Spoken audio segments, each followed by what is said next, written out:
네, 드디어 네 번째 시간이 됐습니다. 첫째 시간 말씀으로 시작되는 신앙, 두 번째 시간 기도로 자라나는 신앙, 셋째 교회 가르침으로 다져지는 신앙. 이제 말씀을 왜 접해야 되는지, 기도를 어떻게 하면 좋은지, 그리고 우리가 얼만큼 물음표를 던지면서 질문을 던지면서 신앙생활을 해야 되는지에 대한 고민을 하시게 됐을 겁니다. 그런데 지금까지 모았던 많은 질문들을 저에게 알려주신다면 저 역시 그때그때 알려드리도록 하겠습니다. 이렇게 시작되고 자라나고 다져지면서 나의 차원에서 서서히 공동체의 차원으로 넘어가는 것을 체험하시고 있을 겁니다. 그래서 오늘 주제는 바로 미사로 하나 되는 신앙이라는 겁니다. 하느님은 모든 사람을 초대합니다. 특히 지금 살아가고 있는 나 자신을 초대하고 있죠. 이 초대가 아마 세상 살아가면서 제일 중요한 초대일 겁니다. 내 옆에 있는 사람들이 아무리 초대가 된다 한들 내가 초대받지 못하면 나의 신앙은 아무런 의미가 없기 때문입니다. 그래서 우리는 기억해야 됩니다. 혼자가 아닌 우리 모두의 초대라는 것, 그리고 나 혼자 기뻐하고 나 혼자 살아가는 것이 아니라 함께 기뻐하고 함께 살아가는 것, 하느님 안에서 하나 된다는 것이 어떻게 이루어진지를 봐야 된다는 것이죠. 지난 시간에 이 그림을 보여주면서 설명했을 겁니다. 신앙은 전수되는 것이라고요. 이미 신앙 하느님 체험을 했던 많은 사람들이 자신의 체험을 전해주고 그 체험이 점점점 다져져서 우리가 잘못된 길로 빠져가지 않도록 도와준다는 건 역시 잘 기억하고 있을 겁니다. 그것은 그만큼 나 혼자만의 초대가 아닌 우리 모두의 초대라는 것을 말해주는 건데, 결국 공동체를 통해서 신앙을 전달받고 그 안에서 신앙으로 성장하고 있는 우리 신앙인의 본성을 보여줍니다. 그리고 성장한 만큼 우리는 또 하나 옆에 있는 사람들, 내 뒤에서 따라오는 이들을 위해서 신앙 체험을 또 전달해주고 서로를 위해서 도움을 주는 과정을 겪게 되죠. 그러기 위해서는 우리는 신앙의 성장을 위해서 중요한 것은 바로 이 포인트입니다. 이미 삶으로 시작을 하셨을 텐데, 하느님의 말씀을 듣고 성서가 전해주는 은총을 받으면서 구성원 간의 친교를 통해서 성장이 이루어진다는 것. 하지만 우리 사회에서는 친교라고 하면 같이 놀고 먹고 즐길 때 친교라고 생각을 하는데요. 이 친교의 개념을, 혼자가 아닌 함께라는 개념을 잘 정립할 필요가 있습니다. 왜냐하면 함께 하느님을 보고 시작한 이 길이 옆에 사람들을 보면서 발목 잡히거나 멈춰거나 혹은 떠나게 되는 사람들도 많기 때문입니다. 이런 비유를 듣고 싶어요.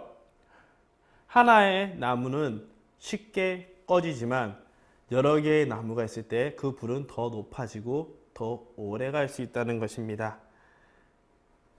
성당에 가면 이런 사람들 많이 봤을 거예요. 하느님을 보는 것이 아니라 옆에 있는 사람들의 이야기를 통해서 가십거리를 만드는 사람, 혹은 사람들 안에서 나의 위치를 좀 더 높이려고 다른 사람을 험담하거나 깎아내리는 사람, 혹은 공동체의 성장이 아닌 그저 지금을 즐기려고만 하는 사람들까지, 그런 사람들과 그저 한 자리에 있다고 해서 우리가 하나일까요? 그리고 그런 사람들 안에 나 혼자 곳곳이 살아간다고 해서 어떤 의미가 있을까요? 그러기 위해 저는 이런 말을 해주고 싶습니다. 우리는 나 혼자의 불이 하나씩 더 커져서 더 많은 이들이 마음속에 신앙의 불이 타오르게 된다면 우리 안에서 친교의 중심은 점점 하느님 쪽으로 가게 된다는 것입니다. 말씀, 기도, 교리까지만 해도 충분하지만 더 깊게 체험하기 위해서 향하는 하느님, 우리 친교의 중심이 하느님인 이유는 단 하나입니다. 그리스도인들이 추구하는 가치는, 제일 중요한 가치는 바로 하느님과 함께하는 행복이기 때문이죠. 이런 식으로 표현할 수 있을 거예요. 각자의 빛이 모여서 하나의 예술을 이루는 것처럼, 만약 노란색으로만 되어 있으면 재미가 없을 겁니다. 파란색으로만 되어 있어도 처음에는 우아해도 사라지겠죠.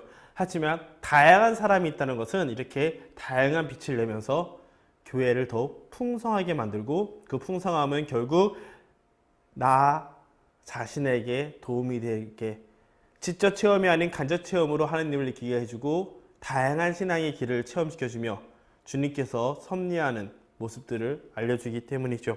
때문에 예수님의 12명의 제자들 역시 누구는 로마에게 돈을 전해주었던 세금 징수원이었고, 누구는 그런 사람들을 찾아 죽이고 다녔던 암살자 열혈당원이었고, 누구는 무식한 어부이며 누구는 머리 좋은 사람이고, 그럼에도 불구하고 그들이 큰 문제 없이, 물론 중간중간에 싸우긴 했겠죠?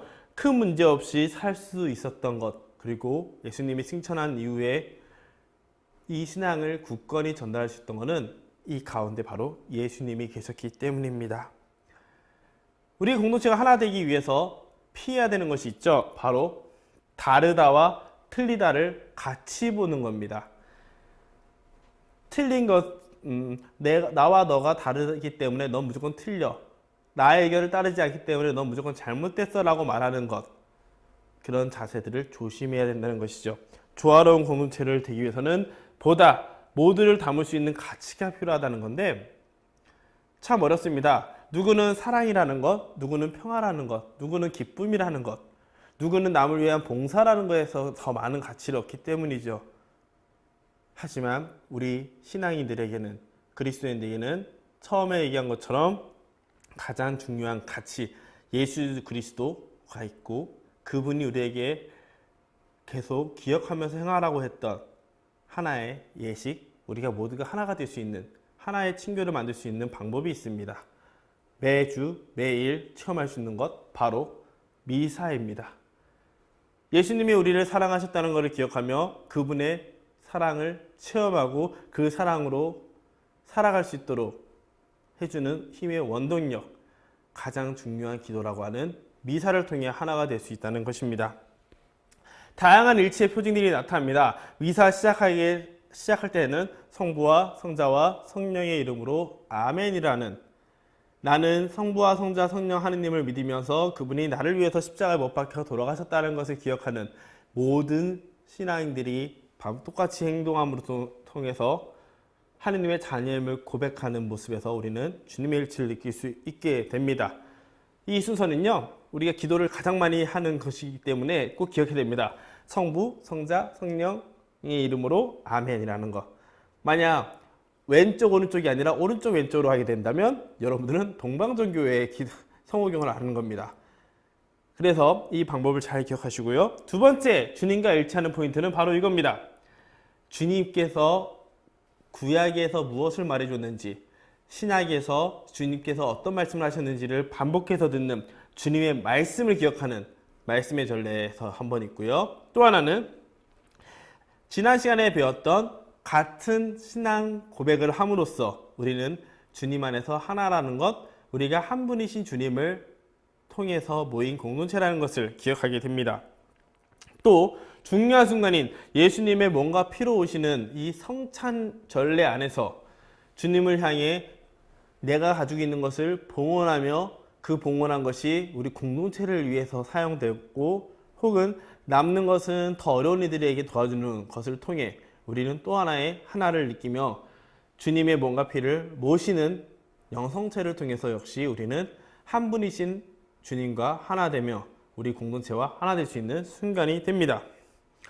결국 예수를 닮아서 가진 것을 나누는 예물봉헌과 영성체, 가장 중요한 하나됨의 친교의 모습이겠죠. 때문에 미사에 대해서는 저는 이렇게 표현하고 싶습니다. 세 가지 모습인데요. 첫째, 미사를 통해 과거에 주님께서 나를 사랑하셨다는 것을 기억하고, 기억하기 때문에 믿는 거겠죠. 과거에 주님께서 나를 사랑하셨음을 믿고 미래에도 나를 구원해 주실 거라는 희망을 가지면서 오늘 이 순간 주님과 사랑하며 그 사랑을 전해줄 수 있는 순간, 그것이 바로 매 주일마다 혹은 평일에도 이루어지는 미사에서의 우리가 느끼게 되는 것이겠죠. 중요 포인트, 과거를 기억한다는 것, 미래를 희망한다는 것, 현재를 사랑한다는 것입니다. 우리가 미사에서 가장 먼저 기억하는 것은 바로 이겁니다. 예수님께서는 잡히시기 전날 밤에 이런 말씀을 하십니다. 이는 너희를 위한 내 몸이다. 너희는 나를 기억하여 이를 행하여라. 이 잔은 내 피로 맺은 새 계약이다. 너희는 이 잔을 마실 때마다 나를 기억하여 이를 행하여라. 이 말씀을 통해 우리는 그때부터 끊이지 않고 미사가 이루어지고 있는 것입니다.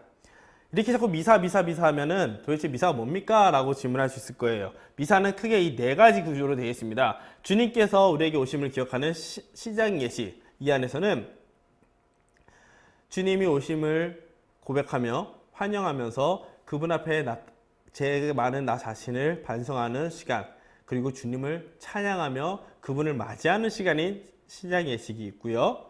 구약 성서와 신약 성서, 그리고 그분께서 어떤 말씀을 하셨고 과거에 우리를 위해서 무엇을 해주셨는지를 기억하는 말씀의 전례, 그리고 그 말씀의 의미를 오늘 어떻게 살아야 되는지를 설명해주는 강론까지, 그리고 고해 우리의 신앙을 고백하는 이 말씀의 전례, 그리고 아까 전에 방금 전에 나왔던 예수님이 기억하라고 했던 주님이 몸과 피로 우리에게 다가오시는 성찬의 전례의 모습과 그때 받은 사랑으로 밖에 나가서도, 성당 밖을 나가서도 주님의 사랑을 지키면서 살아가겠습니다, 나누면 살아가겠습니다 하고 하는 마침 예식까지 이루어져 있습니다.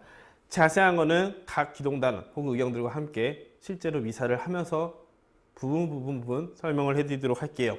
중요한 거는 이 큰 틀, 방향성만 잡는 거니까요. 미사로 하나 되는 신앙에 대해서 미사 안에서 보면은 믿음, 희망, 사랑이라는 세 가지 포인트에서 어떤 일이 벌어지는지를 제가 보여드릴게요. 첫째, 믿음의 단계에서 인간은 하느님께 복을 청합니다. 그리고 우리의 소망이 점점 정화돼서 하느님이 원하는 것을 믿게 된다면 하느님께서는 우리에게 어떠한 대가 없이 그 은총을 주십니다. 차이는 기도 때 말한 것처럼 내가 원하는 것이 점점 하느님이 원하는 것으로 변화되어 그분과 나의 서로 원하는 것이 믿음의 차원에서 만난다는 것. 두 번째, 희망의 차원에서는 인간과 하느님이 성체를 모심으로써 하나가 되는 친교의 회복, 그리고 주님 앞에 나를 정화시키면서 나아가기 때문에 이 친교의 회복이라는 희망을 갖는다면 더 나아가 세상에 나가서 그 희망을 가지고 살아간다는, 종말론적이라는 것은 세상이 멸망할 때라기보다는 세상 끝에 주님께서 이 세상에 온전히 드러나실 때의 표징을 미리 미사 안에서 보여준다는 겁니다. 즉 성당 미사 안에서 할 때 하느님 안에, 우리 안에 계시는 하느님을 체험하고 그분을 세상에 공표하기 시작하는 것, 우리의 삶으로 증거하는 것, 그것이 바로 희망의 차원이라는 것이죠. 마지막으로 사랑의 차원에서는 주님께서 우리를 위해 희생하고 돌아가셨다는 것을 기억하고 그것이 주님의 큰 사랑임을 깨달을 때 우리는 그 사랑에 대한 보답, 반응으로 주님께 감사함을 표현하고 그분께 봉헌하는 것입니다. 이렇게 미사로 하나 될 때 이 성찬례를 통해서 우리는 세 가지 차원, 믿음과 사랑과 희망을 체험하면서 살아갈 수 있고 결국 우리 안에 주님이 계실 때 보다 기쁨 가득한, 행복 가득한, 사랑 가득한 삶을 살 수 있다는 것을 알려주게 됩니다. 실제로 이런 단순히 성찬례를 보면서 친구가 미사를 하나 보다, 또 재미없는 지루한 시간이겠구나 라고 생각할 수 있지만 그 순간순간에 담겨있는 의미들을 하나하나 접한다면 더 많은 사람들이 왜 주님께 모여드는지, 왜 이 미사 안에서 함께 하는지를 기억하게 될 겁니다. 공동체 안에서도 주님과 함께 할 때 비로소 하나 될 수 있다는 것을 기억할 수 있겠죠. 그러면 단순히 교회에서 말하는 전례, 미사로 대표되는 전례는 미사밖에 없느냐라고 물어볼 수 있을 거예요.